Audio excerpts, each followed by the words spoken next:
Trump কিন্তু তার নীতিতে অটল থাকেন। যেখানে ভালোবাসা সেখানে ভালোবাসা, আর যেখানে ঘৃণা, যেখানে নিন্দা, সেখানে সেই কাজটাই করছেন। যেমন দেখেন, জন্মদিনের শুভেচ্ছা জানালো, দেখলাম দুই নেতা কথা বলল, মোদি এবং ট্রাম্প। কিন্তু আজকের খবর হলো ভারতীয় ব্যবসায়ীদের ভিসা বাতিল করলো যুক্তরাষ্ট্র। কেন?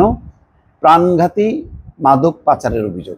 এই অভিযোগে কয়েকজন ব্যবসায়ী এবং কর্পোরেট নেতার ভিসা বাতিল করছে যুক্তরাষ্ট্র। বৃহস্পতিবার এক বিবৃতিতে নয়াদিল্লির মার্কিন দূতাবাস জানায়, সংশ্লিষ্ট ব্যক্তিদের ভিসা শুধু বাতিলই নয়, পরবর্তী সময় তাদের ভিসা আবেদনও প্রত্যাখ্যান করা হবে।